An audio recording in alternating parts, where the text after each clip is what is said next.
ಜೀವನದಲ್ಲಿ ದಾರಿಯು ಸರಿಯಾಗಿ ಹಳ್ಳಿಯಲ್ಲಿ ಇದ್ದಾಗ ಎಲ್ಲರೂ ಕೂಡ ಜೊತೆಯಲ್ಲಿ ನಡೆಯುತ್ತಾರೆ.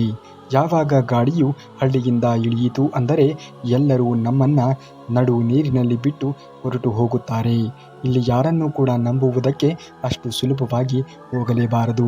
ಜೀವನವನ್ನು ಒಳ್ಳೆಯ ರೀತಿಯಲ್ಲಿ ಜೀವಿಸಬೇಕು ಅಂದರೆ ನಮ್ಮ ಜೊತೆ ಏನಾಗುತ್ತಿದೆ ಎಂದು ಯೋಚಿಸುವುದಕ್ಕಿಂತ ನಾವು ಏನು ಮಾಡುತ್ತಾ ಇದ್ದೇವೆ ಎನ್ನುವುದರ ಮೇಲೆ ಯೋಚಿಸಿ ಜೀವನದಲ್ಲಿ ಹಣ ಮತ್ತು ಶಕ್ತಿಗಿಂತಲೂ ಕೂಡ ಸ್ವಭಾವ ಮತ್ತು ಸಂಬಂಧಕ್ಕೆ ಹೆಚ್ಚಿನ ಒಂದು ಮಹತ್ವವನ್ನು ನೀಡಬೇಕು.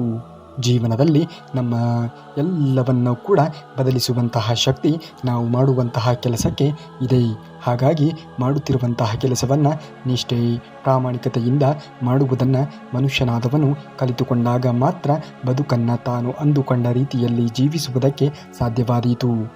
ಮಾತು ನಮ್ಮ ಅಧಿಕಾರ, ಚರಿತ್ರೆ ಮತ್ತು ಸನ್ಮಾನದ ಮೇಲೆ ಬಂದಾಗ ಅಹಂಕಾರದ ಅವಶ್ಯಕತೆ ಇದೆ. ಸಂಬಂಧ ನಿಭಾಯಿಸಲು ಸುಂದರವಾಗಿ ಇರುವುದಕ್ಕಿಂತ ತಿಳುವಳಿಕೆಯುಳ್ಳ ಸಂಗಾತಿಯು ಅವಶ್ಯಕತೆ ಇದೆ. ಜೀವನದಲ್ಲಿ ನೀವು ನಿಮ್ಮನ್ನು ತಿಳಿದುಕೊಂಡವರ ಬಳಿಯಲ್ಲಿ ನೀವು ಸಂಬಂಧವನ್ನು ಬೆಳೆಸಬೇಕು. ಅದು ಸ್ನೇಹಿತರೇ ಆಗಿರಬಹುದು ಅಥವಾ ನಿಮ್ಮ ಜೀವನದ ಸಂಗಾತಿಯೇ ಆಗಿರಬಹುದು. ಅಳುವುದರಿಂದ ನೋವು ಎನ್ನುವುದು ಕಡಿಮೆ ಆಗುವುದೇ ಇಲ್ಲ, ಆದರೆ ಹೃದಯಕ್ಕೆ ಸಮಾಧಾನ ಅನ್ನುವುದು ಸಿಕ್ಕೇ ಸಿಗುತ್ತದೆ. ನಿಮ್ಮನ್ನು ರಮಿಸುವ ಹಕ್ಕು ಇರುವವರ ಮೇಲೆಯೇ ಕೋಪಿಸಿಕೊಳ್ಳಿ. ಈಗಿನ ಕಾಲದಲ್ಲಿ ತನ್ನ ಪಾಡಿಗೆ ತಾನು ಅಂತ ಇದ್ದರೇನೆ ಸಂತೋಷವಾಗಿ ಇರಲು ಸಾಧ್ಯ. ಇಲ್ಲವೆಂದರೆ ನೀವು ಸಂತೋಷವಾಗಿ ಇರುವುದಕ್ಕೆ ಅಸಾಧ್ಯವಾದೀತು. ಈ ಮಾತನ್ನು ಜೀವನದಲ್ಲಿ ಅಳವಡಿಸಿಕೊಂಡು ಜೀವನವನ್ನು ನಿರ್ವಹಿಸುವುದನ್ನು ಮನುಷ್ಯನಾದವನು ನೋಡಬೇಕು. ಯಾವುದೂ ಕೂಡ ಶಾಶ್ವತವಾಗಿ ಉಳಿಯುತ್ತದೆ ನಮ್ಮ ಬಳಿಗೆ ಎಂದು ಹೇಳುವುದಕ್ಕೆ ಅಸಾಧ್ಯವಾದೀತು. ಏಕೆಂದರೆ ಇಲ್ಲಿ ಯಾರೂ ಕೂಡ ಒಂದೇ ರೀತಿಯಾಗಿ ಇರುವುದಕ್ಕೆ ಅಸಾಧ್ಯವೂ ಕೂಡ ಆದೀತು. ಅವಶ್ಯಕತೆ ಇದ್ದರೆ ಅಷ್ಟೇ ಯಾವತ್ತೋ ಒಡೆದು ಹೋದ ಸಂಬಂಧಗಳು ಕೂಡ ಹತ್ತಿರವಾಗುತ್ತದೆ. ಬೇರೆಯವರ ಸಂಪತ್ತು ನೋಡದೆಯೇ ಅವರ ಮನಸ್ಸು ನೋಡಿ ಅವರೊಂದಿಗೆ ಗೆಳೆತನವನ್ನು ಮಾಡಬೇಕು. ದೇವರನ್ನು ಹುಡುಕುವುದು ಅಲ್ಲ, ಆ ದೇವರಲ್ಲಿ ಕಳೆದು ಹೋಗಬೇಕು. ಜೀವನದಲ್ಲಿ ಎಲ್ಲದಕ್ಕೂ ಕೂಡ ಒಂದು ಪರಿಹಾರ ಎನ್ನುವುದು ಇದ್ದೇ ಇದೆ. ನಿಮಗೆ ನೋವು ಬಂದಿದೆ, ಸಂಕಟ ಬಂದಿದೆ, ಸಮಸ್ಯೆಗಳು ಬಂದಿದೆ ಎಂದರೆ ಖಂಡಿತವಾಗಿಯೂ ಕೂಡ ನಿಮಗೆ ಆ ದೇವರು ಪರೀಕ್ಷೆಗೆ ಒಳಪಡಿಸಿದ್ದಾನೆ ಎಂದು ಅರ್ಥ ಮಾಡಿಕೊಳ್ಳಬೇಕು. ಎಲ್ಲದಕ್ಕೂ ಕೂಡ ಅಂತ್ಯ ಎನ್ನುವುದು ಬಂದೇ ಬರುತ್ತದೆ. ಇಂದು ಬಂದಿರುವಂತಹ ಸಮಸ್ಯೆಗಳು, ಇಂದು ನಿಮಗೆ ಬಂದಿರುವಂತಹ ನೋವುಗಳು ಕೊನೆಯವರೆಗೂ ಕೂಡ ಆ ನೋವು ನಿಮ್ಮ ಜೀವನದಲ್ಲಿ ಇರುವುದಕ್ಕೆ ಅಸಾಧ್ಯವಾದೀತು. ಯಾರ ಮೇಲೆ ಜವಾಬ್ದಾರಿಯು ಭಾರ ಎನ್ನುವುದು ಇರುತ್ತದೆಯೋ ಅವರ ಕೋಪ ಮಾಡಿಕೊಳ್ಳುವುದರಲ್ಲಿ ಮತ್ತು ಒಡೆದು ಹೋಗುವುದರಲ್ಲಿ ಅರ್ಥವೇ ಇಲ್ಲ. ಬುದ್ಧಿವಂತಿಕೆಯಿಂದ ಮಾಡಿದ ಪ್ರೀತಿಯಿಂದ, ಧೈರ್ಯದಿಂದ, ಹೃದಯದಿಂದ ಮಾಡಿದ ದ್ವೇಷ ಎಷ್ಟೋ ವಾಸಿಯಾಗಿ ಇರುತ್ತದೆ. ಜೀವನದಲ್ಲಿ ಎಲ್ಲದರ ಮೇಲೆಯೂ ಕೂಡ ನಾವು ಕೋಪಗೊಳ್ಳಬೇಕಾಗಿರುವಂತಹ ಅವಶ್ಯಕತೆಯೇ ಇರುವುದಿಲ್ಲ. ಎಲ್ಲದಕ್ಕೂ ಕೂಡ ಪರಿಹಾರ ಎನ್ನುವುದು ಇದ್ದೇ ಇದೆ. ಆ ಪರಿಹಾರ ಎನ್ನುವುದು ನಿನಗೆ ಸಿಗಬೇಕು ಅನ್ನುವುದೇ ಆದರೆ ಕೊಂಚ ಸಮಯ ಎನ್ನುವುದು ತೆಗೆದುಕೊಳ್ಳುತ್ತದೆ. ತನ್ನ ತಪ್ಪಿನ ಮೇಲೆ 100 ಪರದೆ ಹಾಕಿ ಮನುಷ್ಯನು ಹೇಳುತ್ತಾನೆ, ಈ ಜಗತ್ತು ತುಂಬ ಕೆಟ್ಟದ್ದಾಗಿದೆ ಎಂದು. ಸಮಯವು ಬದಲಾಗುತ್ತದೆ, ಎಲ್ಲವೂ ಸರಿ ಹೋಗುತ್ತದೆ. ಆದರೆ ನಾವು ಮಾತ್ರ ಮೊದಲಿನ ಹಾಗೆಯೇ ಉಳಿದು ಬಿಡುತ್ತೇವೆ. ಜೀವನದಲ್ಲಿ ಕೆಟ್ಟ ಸಮಯವೇ ಬರದೇ ಇದ್ದರೆ ನಮ್ಮವರಲ್ಲಿ ಅಡಕವಿರುವಂತಹ ಅಪರಿಚಿತರಲ್ಲಿ ಅಡಗಿರುವಂತಹ ನಮ್ಮವರು ಕಾಣಿಸುತ್ತಿರಲಿಲ್ಲ. ಜೀವನದಲ್ಲಿ ನಾವು ಏನೇ ಬಂದರೂ ಕೂಡ ಎಲ್ಲವನ್ನ ನಿಭಾಯಿಸುತ್ತಾ ಮುಂದುವರಿಯುವುದನ್ನು ನೋಡಬೇಕು. ನಮ್ಮ ಜೀವನದಲ್ಲಿ ನಮ್ಮನ್ನು ಒಳ್ಳೆಯ ದಾರಿಯಲ್ಲಿ ಅಥವಾ ನಮ್ಮನ್ನು ಕೆಡಕಿನ ದಾರಿಯಲ್ಲಿ ನೂಕುವವರು ನಮ್ಮವರೇ ಆಗಿರುತ್ತಾರೆ. ಆದರೆ ಆ ಒಳ್ಳೆಯ ದಾರಿಯಲ್ಲಿ ನೂಕುವವರು ಯಾರು, ಆ ಕೆಟ್ಟ ದಾರಿಯಲ್ಲಿ ನೂಕುವವರು ಯಾರು ಎನ್ನುವ ಸತ್ಯವನ್ನು ಅರಿತಾಗ ಮಾತ್ರ ನಮ್ಮ ಜೀವನದಲ್ಲಿ ಯಾರು ಒಳ್ಳೆಯವರು ಯಾರು ಕೆಟ್ಟವರು ಎನ್ನುವ ಸತ್ಯವನ್ನು ಅರಿತು ಜೀವನವನ್ನು ನಿರ್ವಹಿಸುವುದಕ್ಕೆ ಸಾಧ್ಯವಾದೀತು. ಪ್ರತಿಯೊಂದು ಕಷ್ಟವೂ ಕೂಡ ಅನುಭವವನ್ನು ನೀಡುತ್ತದೆ. ಪ್ರತಿಯೊಂದು ಅನುಭವವೂ ಕೂಡ ವ್ಯಕ್ತಿಯನ್ನು ಬದಲಾಯಿಸುತ್ತದೆ. ಜೀವನದಲ್ಲಿ ಸೋಲು ಕಂಡ ವ್ಯಕ್ತಿಗಳ ಜೊತೆ ಸ್ವಲ್ಪ ಹೊತ್ತು ಕುಳಿತುಕೊಳ್ಳಿ. ಏಕೆಂದರೆ ಅವರ ಬಳಿ ಅಹಂಕಾರ ಎನ್ನುವುದು ಇರುವುದಿಲ್ಲ. ಅನುಭವ ಎನ್ನುವುದು ಜೀವನದ ಉದ್ದಕ್ಕೂ ಕೂಡ ಖಂಡಿತವಾಗಿಯೂ ಇದ್ದೇ ಇರುತ್ತದೆ. ಅನುಭವಗಳನ್ನು ಪಡೆದುಕೊಂಡು ಜೀವನವನ್ನು ನಿರ್ವಹಿಸುವುದನ್ನು ನೋಡಬೇಕು. ನೀವು ಎಂತಹ ದೊಡ್ಡದಾಗಿರುವಂತಹ ವಿಶ್ವವಿದ್ಯಾಲಯದಲ್ಲಿ ನೀವು ಪಠನೆಯನ್ನು ಮಾಡಿದ್ದರೂ ಕೂಡ ನಿಮ್ಮ ಜೀವನ ಎನ್ನುವುದು ನಿಮಗೆ ಕಲಿಸುವಂತಹ ಅನುಭವದ ಪಾಠಗಳು ನಿಮಗೆ ಯಾವ ವಿಶ್ವವಿದ್ಯಾಲಯವೂ ಕೂಡ ಕಲಿಸುವುದಕ್ಕೆ ಅಸಾಧ್ಯವಾದೀತು. ದೇಹದ ಆಕರ್ಷಣೆ ಎಲ್ಲರಿಗೂ ಕೂಡ ಇರುತ್ತದೆ. ಆದರೆ ಅಂತರಾತ್ಮಕ ಆಕರ್ಷಣೆ ಕೋಟಿಗೊಬ್ಬರಿಗೆ ಮಾತ್ರ ಇರುತ್ತದೆ.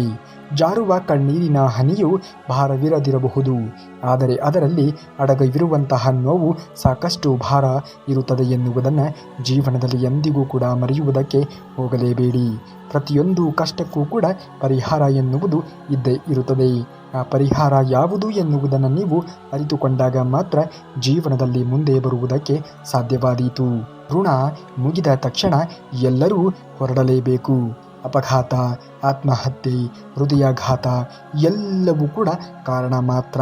ಮೊದಲು ಕ್ಷಮೆ ಕೇಳುವವನೇ ಅತ್ಯಂತ ಧೈರ್ಯವಂತ. ಮೊದಲು ಕ್ಷಮಿಸುವವನು ಗುಣವಂತ.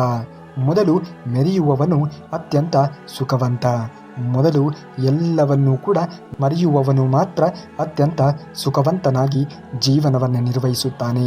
ನಮ್ಮ ಜೀವನದಲ್ಲಿ ಏನೇ ಆಗಿದ್ದರೂ ಕೂಡ ಎಲ್ಲವನ್ನ ಆ ಕ್ಷಣಕ್ಕೆ ಮಾತ್ರ ನಾವು ನೆನಪಿಸಿಕೊಂಡು ತದನಂತರ ಅದನ್ನು ಮರೆಯುವುದನ್ನು ಕಲಿಯಬೇಕು. ಒಬ್ಬರ ತಾಳ್ಮೆ ಅದನ್ನು ಅಸಹಾಯಕತೆ ಎಂದು ಎಂದಿಗೂ ಕೂಡ ತಿಳಿದುಕೊಳ್ಳುವುದಕ್ಕೆ ಹೋಗಲೇಬಾರದು. ತಾಳ್ಮೆ ಹಿಂದಿನ ತಯಾರಿ ಎನ್ನುವುದು ಬಹಳನೇ ಗಟ್ಟಿಯಾಗಿ ಇರುತ್ತದೆ ಎನ್ನುವುದನ್ನು ಮರೆಯುವುದಕ್ಕೆ ಹೋಗಬಾರದು. ಬದುಕು ನಿಧಾನವಾಗಿ ಪಾಠವನ್ನು ಕಲಿಸುತ್ತದೆ. ನಿನ್ನ ತನವನ್ನು ಅಡವಿಟ್ಟು ಯಾರನ್ನೂ ಕೂಡ ಪ್ರೀತಿ ಮಾಡುವ ಅಗತ್ಯವೇ ಇಲ್ಲ. ಏಕೆಂದರೆ ಇಲ್ಲಿ ಯಾರೂ ಕೂಡ ಯಾರಿಗೂ ಅನಿವಾರ್ಯವಾಗಿ ಇರುವುದಕ್ಕೆ ಸಾಧ್ಯವೇ ಇಲ್ಲ. ಆಯಾ ಕಾಲಮಾನ ಎನ್ನುವುದು ಕೂಡಿ ಬಂದಾಗ ಎಲ್ಲರ ನಿಜವಾದ ಮುಖವಾಡ ಏನು ಎನ್ನುವುದು ನಿಮ್ಮ ಗಮನಕ್ಕೆ ಬರುವುದಕ್ಕೆ ಸಾಧ್ಯವಾದೀತು. ಒಬ್ಬ ಅರ್ಥಪೂರ್ಣವಾಗಿರುವಂತಹ ವ್ಯಕ್ತಿಯೊಂದಿಗೆ ಮಾತನಾಡಿದ ಕೆಲವು ನಿಮಿಷಗಳ ಎಷ್ಟೋ ಪುಸ್ತಕವನ್ನು ಓದಿದ್ದಕ್ಕಿಂತಲೂ ಕೂಡ ಲಾಭವಾಗಿರುತ್ತದೆ. ಒಂಟಿಯಾಗಿ ನಡೆಯುವುದನ್ನು ಕಲಿಯಿರಿ. ಪ್ರೀತಿ ಮತ್ತು ಗೆಳೆತನ ಎಷ್ಟೇ ಒಳ್ಳೆಯದಾಗಿ ಇದ್ದರೂ ಕೂಡ ಒಂದಲ್ಲ ಒಂದು ದಿನ ತನ್ನ ನಿಜವಾದ ಸ್ವರೂಪವನ್ನು ತೋರಿಸುತ್ತದೆ. ಇದನ್ನು ಎಂದಿಗೂ ಕೂಡ ಜೀವನದಲ್ಲಿ ಮರೆಯುವುದಕ್ಕೆ ಹೋಗಲೇಬೇಡಿ. ಸ್ವಲ್ಪ ಜನ ಇಷ್ಟಪಟ್ಟಂತೆ ನಟಿಸುತ್ತಾರೆ, ಇನ್ನು ಸ್ವಲ್ಪ ಜನ ತಮ್ಮ ಅವಶ್ಯಕತೆಗಳಿಗೆ ಅನುಸಾರವಾಗಿ ಬಳಸಿಕೊಳ್ಳುತ್ತಾರೆ ಅಷ್ಟೇ. ಯಾರಾದರೂ ನಿಮ್ಮನ್ನು ಬಿಟ್ಟು ಹೋಗುವುದಕ್ಕೆ ತೊರೆಯುತ್ತಿದ್ದಾರೆ ಎಂದರೆ ಎಂದಿಗೂ ಕೂಡ ತಲೆಯನ್ನು ಕೆಡಿಸಿಕೊಳ್ಳುವುದಕ್ಕೆ ಹೋಗಲೇಬೇಡಿ. ಅಂಥವರನ್ನು ಬಿಟ್ಟು ನಿಮ್ಮ ಜೀವನವನ್ನು ನೀವು ನಿರ್ವಹಿಸಿಕೊಳ್ಳುವುದನ್ನು ನೋಡಿ. ಆಗುವುದೆಲ್ಲ ಒಳ್ಳೆಯದೇ ಆಗುತ್ತದೆ. ಜೀವನದಲ್ಲಿ ಯಾರ ಮೇಲೆಯೂ ಕೂಡ ಅತಿಯಾದ ಅವಲಂಬನೆ ಎನ್ನುವುದು ಒಳ್ಳೆಯದಲ್ಲ ಎನ್ನುವುದನ್ನು ನೀವು ತಿಳಿದು ಜೀವನವನ್ನು ನಿರ್ವಹಿಸಬೇಕು. ನೋಡಿ, ಭಾವನೆಯಲ್ಲಿ ತೇಲುತ್ತಾ ಯಾರಿಗಾದರೂ ಕೂಡ ನಿಮ್ಮ ದೌರ್ಬಲ್ಯವನ್ನು ಹೇಳಿಕೊಳ್ಳುವುದು ತುಂಬ ದೊಡ್ಡ ಮೂರ್ಖತನ ಎನಿಸಿಕೊಳ್ಳುತ್ತದೆ. ಹೇಳಿಕೊಳ್ಳುವುದಕ್ಕೆ ಹೃದಯದಲ್ಲಿ ಬೆಟ್ಟದಷ್ಟು ಇದ್ದು ನಾಲಿಗೆ ಮೌನವಾಗಿ ಇದ್ದು ಮತ್ತು ಅರ್ಥ ಮಾಡಿಕೊಳ್ಳುವವರು ಯಾರೂ ಇಲ್ಲದಿರುವುದು, ಇದಕ್ಕಿಂತಲೂ ಕೂಡ ದೊಡ್ಡ ನೋವು ಮತ್ತೊಂದು ಇರುವುದಕ್ಕೆ ಸಾಧ್ಯವೇ ಇಲ್ಲ. ಜೀವನದಲ್ಲಿ ಏನೇ ಆಗಿದ್ದರೂ ಕೂಡ ಎಂದಿಗೂ ಕೂಡ ನೀವು ಹತಾಶೆಗೆ ಒಳಗಾಗುವುದು ಬೇಡವೇ ಬೇಡ. ಸಮಯ ಸಂದರ್ಭಕ್ಕೆ ಗೊತ್ತಿದೆ ಯಾವುದನ್ನು ಏನನ್ನ ಯಾವ ಸಮಯದಲ್ಲಿ ನಿಮಗೆ ಏನನ್ನ ಕರುಣಿಸಬೇಕು ಎನ್ನುವುದು. ದೇವರ ಮೇಲೆ ನಂಬಿಕೆಯನ್ನು ಇಡಿ. ಮಾಡುತ್ತಿರುವಂತಹ ಕೆಲಸ ಯಾವುದಾದರೆ ಏನಂತೆ ಎಲ್ಲ ಕೆಲಸವನ್ನು ಮುಂದುವರಿಯುವುದನ್ನು ನೋಡಿ. ಜೊತೆ ನೀಡುವ ವ್ಯಕ್ತಿ ಪರಿಸ್ಥಿತಿಯನ್ನು ನೋಡುವುದಿಲ್ಲ. ಪರಿಸ್ಥಿತಿಯನ್ನು ನೋಡುವ ವ್ಯಕ್ತಿ ಯಾವತ್ತೂ ಜೊತೆ ನೀಡುವುದಿಲ್ಲ. ಯಾವಾಗ ಮುಂದೆ ಇರುವವರ ಮುಖವಾಡ ಕಳಚಿ ಬೀಳುತ್ತದೆಯೋ ಆಗ ಅವರ ಮೇಲೆ ಕೋಪ ಬರುವುದಿಲ್ಲ. ನಮ್ಮ ಮೇಲೆ ನಮಗೆ ಕೋಪ ಎನ್ನುವುದು ಬರುತ್ತದೆ.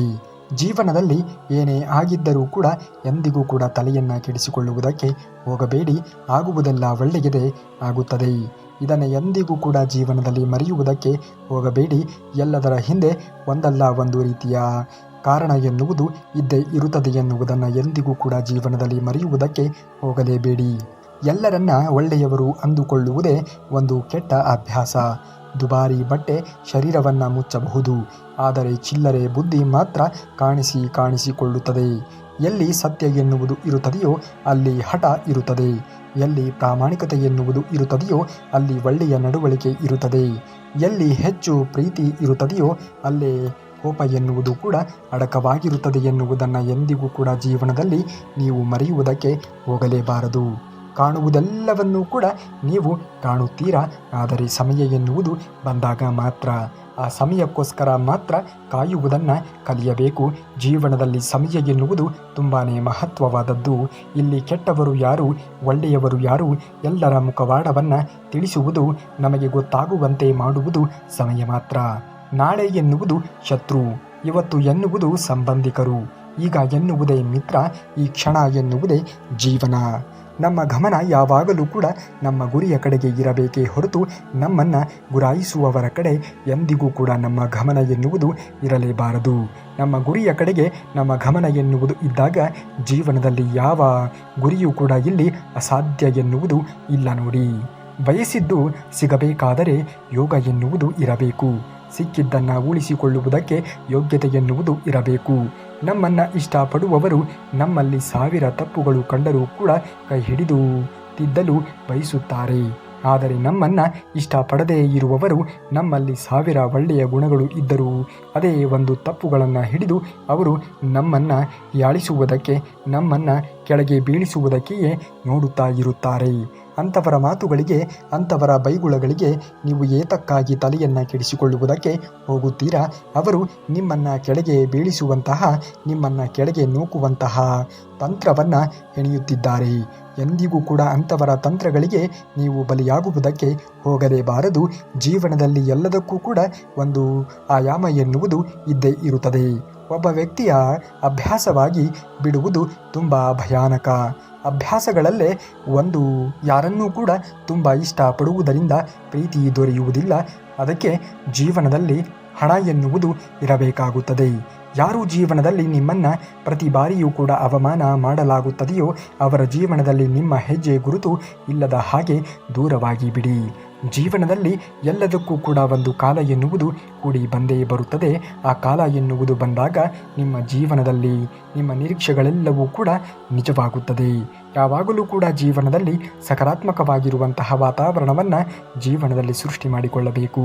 ನಿಮ್ಮ ಕನಸಿನಲ್ಲಿ ಯಾವುದಾದರೂ ವ್ಯಕ್ತಿ ಪದೇ ಪದೇ ಕಾಣಿಸಿಕೊಳ್ಳುತ್ತಾ ಇದ್ದರೆ ಅದರ ಅರ್ಥ ಅವರು ನಿಮ್ಮನ್ನು ಮಿಸ್ ಮಾಡಿಕೊಳ್ಳುತ್ತಿದ್ದಾರೆ ಎಂದು ಮತ್ತು ಅವರು ನಿಮ್ಮನ್ನು ನೋಡಲು ಬಯಸುತ್ತಾ ಇದ್ದಾರೆ ಎಂದು ಅರ್ಥ. ಜೀವನದಲ್ಲಿ ಯಾವುದಕ್ಕೂ ಕೂಡ ಹೆದರುವುದಕ್ಕೆ ಹೋಗಬೇಡಿ. ಯಾವುದು ಯಾವಾಗ ಆಗಬೇಕೋ ಅದು ಕಾಲಾನಂತರದಲ್ಲಿ ಹಾಗೇ ಆಗುತ್ತದೆ. ಇದು ಹಾಗಾಗಿಲ್ಲ, ಇದು ಹೀಗಾಗಿಲ್ಲ, ಏತಕ್ಕಾಗಿ ಎಂದು ತಲೆಯನ್ನು ಕೆಡಿಸಿಕೊಂಡು ನಿಮ್ಮ ಅತ್ಯಮೂಲ್ಯವಾಗಿರುವಂತಹ ಸಮಯವನ್ನು ಕಳೆದುಕೊಳ್ಳಬೇಡಿ. ಆಗುವುದೆಲ್ಲ ಒಳ್ಳೆಯದೇ ಆಗುತ್ತದೆ. ಇದನ್ನು ಎಂದಿಗೂ ಕೂಡ ಜೀವನದಲ್ಲಿ ಮರೆಯುವುದಕ್ಕೆ ಹೋಗಲೇಬೇಡಿ.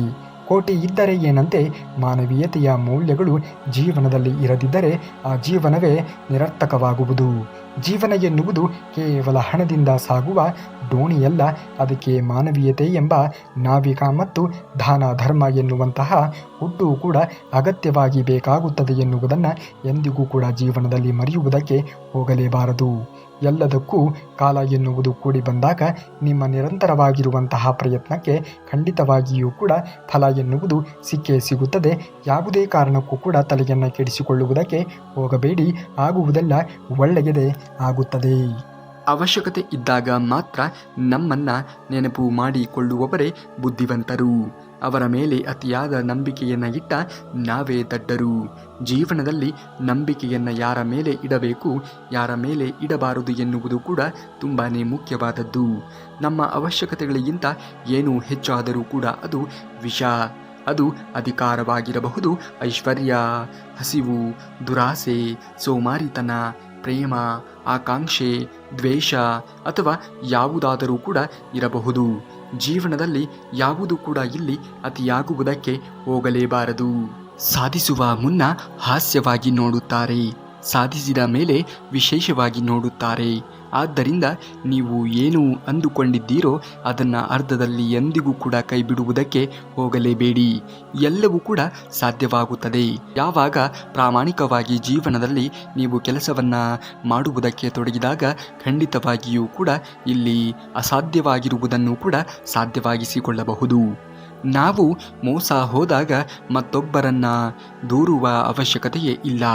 ಏಕೆಂದರೆ ನಾವೇ ಅವರಿಗೆ ಸಲಿಗೆ ಮತ್ತು ಸಮಯವನ್ನು ಕೊಟ್ಟಿದ್ದು. ನಂಬಿಕೆಯನ್ನು ಮೋಸ ಮಾಡಲು ಉಪಯೋಗಿಸಿಕೊಳ್ಳಬೇಡಿ. ಪ್ರೀತಿಯನ್ನು ಸಮಯ ಕಳೆಯಲೆಂದು ಬಳಸಿಕೊಳ್ಳುವುದಕ್ಕೆ ಹೋಗಲೇಬೇಡಿ. ಏಕೆಂದರೆ ಈ ರೀತಿಯಾಗಿ ನೀವು ನಂಬಿಕೆಗೆ ದ್ರೋಹ ಬಗೆಯುವಂತಹ ಕೆಲಸವನ್ನು ಮಾಡಿದಾಗ ನಿಮ್ಮ ನಂಬಿಕೆಗೂ ಕೂಡ ದ್ರೋಹವನ್ನು ಬಗೆಯುವಂಥವರನ್ನು ಆ ದೇವರು ಶ್ರೀಕೃಷ್ಣ ಪರಮಾತ್ಮನು ಸೃಷ್ಟಿ ಮಾಡುತ್ತಾನೆ ಎನ್ನುವುದನ್ನು ಮರೆಯಲೇಬೇಡಿ. ಭಾವನೆಗಳ ಜೊತೆಗೆ ಆಟ ಆಡುವುದಕ್ಕೆ ಎಂದಿಗೂ ಕೂಡ ಹೋಗಬೇಡಿ. ಎಲ್ಲರಿಗೂ ಕೂಡ ಅವರದ್ದೇ ಆಗಿರುವಂತಹ ವ್ಯಕ್ತಿತ್ವ ಎನ್ನುವುದು ಇರುತ್ತದೆ. ಅವರ ಜೀವನದಲ್ಲಿ ಜೊತೆ ಎಂದಿಗೂ ಕೂಡ ಆಟ ಆಡುವುದಕ್ಕೆ ಹೋಗದಿರಿ. ನಿಮ್ಮಲ್ಲಿ ಬೆಟ್ಟದಷ್ಟು ಒಳ್ಳೆಯತನ ಇದ್ದರೂ ಕೂಡ ಜನ ಮೊದಲು ಬೆರಳು ಮಾಡಿ ತೋರಿಸುವುದು ನೀವು ಮಾಡಿರುವಂತಹ ಸಾಸಿವೆಯಷ್ಟು ಚಿಕ್ಕ ತಪ್ಪುಗಳನ್ನೇ. ಹಾಗಾಗಿ ಜೀವನದಲ್ಲಿ ಜನರ ಮಾತುಗಳಿಗೆ ಆದ್ಯತೆಯನ್ನು ಕೊಡುವುದಕ್ಕೆ ಹೋಗಲೇಬಾರದು. ನಿಮಗೆ ಏನು ಅನಿಸುತ್ತದೆಯೋ ಆ ಕೆಲಸವನ್ನು ಮಾಡುತ್ತಾ ಮುಂದುವರಿಯುವುದನ್ನು ನೋಡಬೇಕು. ಏಕೆಂದರೆ ಜನರು ಯಾರೂ ಕೂಡ ನಿಮ್ಮ ಜೀವನವನ್ನು ಅನುಭವಿಸುವುದಕ್ಕೆ ಬರುವುದೇ ಇಲ್ಲ ನೋಡಿ, ಕೇವಲ ಹೇಳುವುದಕ್ಕೆ ಮಾತ್ರ ಬರುತ್ತಾರೆ. ಕಳೆದು ಹೋಗಿದ್ದನ್ನು ನೆನೆಯುತ್ತಾ ಕುಳಿತುಕೊಳ್ಳುವುದು ದುಃಖಕ್ಕೆ, ಭವಿಷ್ಯದ ಬಗೆಗಿನ ಭಯಕ್ಕೂ ಕಾರಣವಾಗುತ್ತದೆ. ಇಂದಿನ ಕ್ಷಣದ ಸಾರ್ಥಕತೆಗೆ ಪ್ರಯತ್ನಿಸೋಣ. ಜೀವನದಲ್ಲಿ ಕಷ್ಟಪಟ್ಟು ಬದುಕಿದರೆ ಜಯ ಎನ್ನುವುದು ಸಾಧ್ಯವಾಗುತ್ತದೆ ಎನ್ನುವುದನ್ನು ಮರೆಯುವುದಕ್ಕೆ ಹೋಗಲೇಬೇಡಿ. ಜೀವನದಲ್ಲಿ ಆಗುವುದೆಲ್ಲ ಒಳ್ಳೆಯದೇ ಆಗುತ್ತದೆ. ಆದರೆ ನಾವು ಮಾಡಬೇಕಾಗಿರುವಂತಹ ಕೆಲಸವನ್ನು ಪೂರ್ಣ ಶ್ರದ್ಧೆಯಿಂದ ಮಾಡಿದಾಗ ಮಾತ್ರ ಜೀವನದಲ್ಲಿ ಮುಂದೆ ಬರುವುದಕ್ಕೆ ಸಾಧ್ಯವಾದೀತು. ಇಟ್ಟಿಗೆಗಳಿಂದ ಕಟ್ಟಿದರೆ ಅದು ಕೇವಲ ಮನೆ, ಆದರೆ ಒಳ್ಳೆಯ ಸಂಬಂಧಗಳನ್ನು ಕಟ್ಟಿದರೆ ಅದು ಜೀವನ. ಬಡವ ಬಲ್ಲಿದ ಎಂಬ ಭೇದವಿಲ್ಲದೆ ಎಲ್ಲರಿಗೂ ಕೂಡ ಧರಿಸಬಹುದಾದಂತಹ ಒಡವೆ ಅಂದರೆ ನಗು. ನಗು ನಗುತ್ತಾ ಇರಿ, ನಗಿಸುತ್ತಾ ಇರಿ. ಖಂಡಿತವಾಗಿಯೂ ಕೂಡ ಜೀವನದಲ್ಲಿ ಒಳ್ಳೆಯ ಕ್ಷಣಗಳು ಬಂದೇ ಬರುತ್ತದೆ. ಆದರೆ ಬರುವಂತಹ ಎಲ್ಲ ಗಳಿಗೆಗಳನ್ನು ಕೂಡ ಸ್ವೀಕರಿಸುವಂತಹ ಮನೋಧೋರಣೆಯನ್ನು ಜೀವನದಲ್ಲಿ ಬೆಳೆಸಿಕೊಳ್ಳುವುದನ್ನು ನೋಡಿ. ನಾಲಿಗೆಯಲ್ಲಿ ಅಮೃತ, ಮನಸ್ಸಿನಲ್ಲಿ ವಿಷವಿರುವ ಜನರಿಗಿಂತ ದೂರಾಗಿರುವುದೇ ಒಳ್ಳೆಯದು. ಇಲ್ಲದಿದ್ದರೆ ಮಹಾಭಾರತ ನಿಮ್ಮ ಜೀವನದಲ್ಲಿಯೂ ಕೂಡ ಆಗಮಿಸಬಹುದು. ಎಷ್ಟು ಹುಡುಕಿದರೂ ಕೂಡ ದುರ್ಯೋಧನನಿಗೆ ಒಳ್ಳೆಯವರ ದರ್ಶನವಾಗಲಿಲ್ಲ. ನೋಡುವ ದೃಷ್ಟಿ ನಮ್ಮ ವ್ಯಕ್ತಿತ್ವವನ್ನು ರೂಪಿಸುತ್ತದೆ. ಕರ್ಮವು ಯಾವಾಗಲೂ ಕೂಡ ತನ್ನ ವಿಳಾಸವನ್ನು ಮರೆಯುವುದಕ್ಕೆ ಸಾಧ್ಯವೇ ಇಲ್ಲ. ಸರಿಯಾದ ಸಮಯಕ್ಕೆ ಮತ್ತು ಸೂಕ್ತವಾಗಿರುವಂತಹ ಸ್ಥಳಕ್ಕೆ ಹೋಗಿ ಅದು ಮುಟ್ಟುತ್ತದೆ ಎನ್ನುವುದನ್ನು ಮರೆಯುವುದಕ್ಕೆ ಹೋಗಲೇಬೇಡಿ. ಆಗುವುದೆಲ್ಲ ಒಳ್ಳೆಯದೇ ಆಗುತ್ತದೆ. ಜೀವನದಲ್ಲಿ ನೀವು ಮಾಡಬೇಕಾಗಿರುವಂತಹ ಕೆಲಸ ಒಂದೇ. ಏನೇ ಆದರೂ ಕೂಡ ತಲೆಯನ್ನು ಕೆಡಿಸಿಕೊಳ್ಳುವುದಕ್ಕೆ ಹೋಗಲೇಬಾರದು. ಏಕೆಂದರೆ ಎಲ್ಲವನ್ನ ನೋಡುವುದಕ್ಕೆ ಮೇಲೆ ಇರುವ ಶ್ರೀಕೃಷ್ಣ ಪರಮಾತ್ಮನು ಇದ್ದಾನೆ. ನೀವು ಮಾತ್ರ ಸತ್ಯ, ಧರ್ಮ, ಪ್ರಾಮಾಣಿಕತೆ, ನಿಷ್ಠೆಯ ದಾರಿಯಲ್ಲಿ ಜೀವನವನ್ನು ನಿರ್ವಹಿಸುವುದನ್ನು ನೋಡಬೇಕು. ಈ ಕ್ಷಣದಲ್ಲಿ ನಿಮಗೆ ಸೋಲಾಗುತ್ತಿರಬಹುದು, ಆದರೆ ಖಂಡಿತವಾಗಿಯೂ ಕೂಡ ನಿಮ್ಮ ಜೀವನದಲ್ಲಿ ಒಳ್ಳೆಯ ಘಳಿಗೆಗಳು ಎನ್ನುವುದು ಬಂದೇ ಬರುತ್ತದೆ. ಶ್ರೀಕೃಷ್ಣ ಪರಮಾತ್ಮನ ಮೇಲೆ ನಂಬಿಕೆಯನ್ನು ಇಡಿ ಮಾಡುತ್ತಿರುವಂತಹ ಕೆಲಸದಲ್ಲಿ ಪ್ರಾಮಾಣಿಕತೆ, ಶ್ರದ್ಧೆಯನ್ನು ವಹಿಸಿ ನಿರಂತರವಾಗಿ ಕೆಲಸ ಮಾಡುವುದನ್ನು ನೋಡಿ. ಸತ್ಯ ಮತ್ತು ಸುಳ್ಳಿನ ನಡುವಿನ ವ್ಯತ್ಯಾಸ ಏನು ಗೊತ್ತಾ? ನೀವು ಹೇಳಿದ ಸುಳ್ಳುಗಳನ್ನು ನೀವೇ ರಕ್ಷಿಸಬಹುದು, ಆದರೆ ಸತ್ಯ ನಿಮ್ಮನ್ನು ಶಾಶ್ವತವಾಗಿ ರಕ್ಷಿಸುತ್ತದೆ. ಯಾವಾಗಲೂ ಕೂಡ ಸತ್ಯವನ್ನು ಜೀವನದಲ್ಲಿ ಅಳವಡಿಸಿಕೊಳ್ಳುವುದನ್ನು ನೋಡಿ. ಸತ್ಯವನ್ನು ಹೇಳಲು ಪ್ರಾರಂಭಿಸಿದವನಿಗೆ ಜೀವನದಲ್ಲಿ ಯಾರ ಭಯವೂ ಕೂಡ ಇರುವುದಿಲ್ಲ. ಅದೇ ಒಂದು ವೇಳೆ ಸುಳ್ಳನ್ನು ಹೇಳುವುದಕ್ಕೆ ಪ್ರಾರಂಭಿಸಿದರೆ ಪುನಃ ಅವನು ಸುಳ್ಳನ್ನೇ ಹೇಳಬೇಕಾಗುತ್ತದೆ. ನೋವು, ದುಃಖ ಇರದಿದ್ದರೆ ಮನುಷ್ಯ ಭಗವಂತನನ್ನೇ ಮರೆತು ಬಿಡುತ್ತಿದ್ದ. ನಂಬಬೇಡ ಮನವೇ, ಇಲ್ಲಿ ನಿನ್ನವರೆಂದು ಯಾರೂ ಕೂಡ ಇಲ್ಲ. ಅವರವರ ಸಮಯಕ್ಕೆ ತಕ್ಕಂತೆ ಎಲ್ಲ ನಿನ್ನನ್ನು ಉಪಯೋಗಿಸಿಕೊಳ್ಳುತ್ತಾರೆ. ಕೊನೆಗೆ ನಮ್ಮದೇ ತಪ್ಪು ಅನ್ನುವ ರೀತಿಯಲ್ಲಿ ವರ್ತನೆಯನ್ನು ತೋರುತ್ತಾರೆ. ಇದು ಜಗತ್ತು. ಜಗತ್ತಿನಲ್ಲಿ ಯಾರ ಮೇಲೆಯೂ ಕೂಡ ಅತಿಯಾದ ವಿಶ್ವಾಸವನ್ನು ಇಡುವುದಕ್ಕೆ ಹೋಗಲೇಬೇಡಿ. ಸಮಯ ಕಳೆದಂತೆ ಎಲ್ಲರೂ ಕೂಡ ತಮ್ಮ ವರ್ತನೆಯನ್ನು ಕಳಿಸಿಕೊಳ್ಳುತ್ತಾರೆ. ಅವನಿಗೆ ಸಿಕ್ಕಿದೆ, ನನಗೆ ಸಿಕ್ಕಿಲ್ಲ ಎಂದು ಅಸೂಹೆ ಪಡದ ಏಕೈಕ ಪದವಿ ಅಂದರೆ ಅದು ಮರಣ. ಒಂದೇ ಅನಿಸುತ್ತದೆ ಪರಿಚಯದ ಹೊಸದರಲ್ಲಿ. ಎಲ್ಲವೂ ಕೂಡ ಸುಂದರ, ಬಿಡುವಿಲ್ಲದ ಮಾತುಕತೆ, ಮುಗಿಯದ ಕಲೆ, ನಿಲ್ಲದ ಸಂದೇಶ, ಪ್ರೀತಿ, ಕಾಳಜಿ, ಆದ್ಯತೆ. ಸ್ವಲ್ಪ ಸಮಯದ ನಂತರ ಯಾವುದೂ ಕೂಡ ಮೊದಲಿನಂತೆ ಇರುವುದಿಲ್ಲ.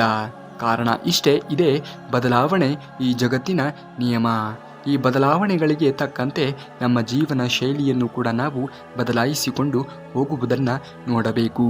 ಮೇಲೆ ಇರುವಂತಹ ಶ್ರೀಕೃಷ್ಣ ಪರಮಾತ್ಮನು ಎಲ್ಲವನ್ನ ಗಮನಿಸುತ್ತಾ ಇರುತ್ತಾನೆ. ಹಾಗಾಗಿಯೇ ಹೇಳುವುದು, ಏನೇ ಆದರೂ ಕೂಡ ಜೀವನದಲ್ಲಿ ಒಳ್ಳೆಯದು ಆಗುತ್ತದೆ. ಯಾರಿಗೂ ಕೂಡ ಕೆಟ್ಟದ್ದನ್ನು ಬಯಸದೆ ಮುಂದುವರಿಯುವುದನ್ನು ನೋಡಬೇಕು. ನೀವೇನಾದರೂ ಶ್ರೀಕೃಷ್ಣ ಪರಮಾತ್ಮನ ಭಕ್ತರೇ ಆಗಿದ್ದರೆ ತಪ್ಪದೆ ಈ ವಿಡಿಯೋಗೆ ಒಂದು ಲೈಕನ್ನು ಮಾಡಿ ಹಾಗೂ ಜೈ ಶ್ರೀಕೃಷ್ಣ ಪರಮಾತ್ಮ ಎಂದು ಕಮೆಂಟನ್ನು ಮಾಡಿ. ಇನ್ನು ನಾಳೆಯ ಶ್ರೀಕೃಷ್ಣ ಪರಮಾತ್ಮನ ವಚನಾಮೃತದೊಂದಿಗೆ ನಿಮ್ಮ ಮುಂದೆ ಬರುವವರೆಗೂ ಧನ್ಯವಾದ. ಕರುನಾಡಿಗೆ.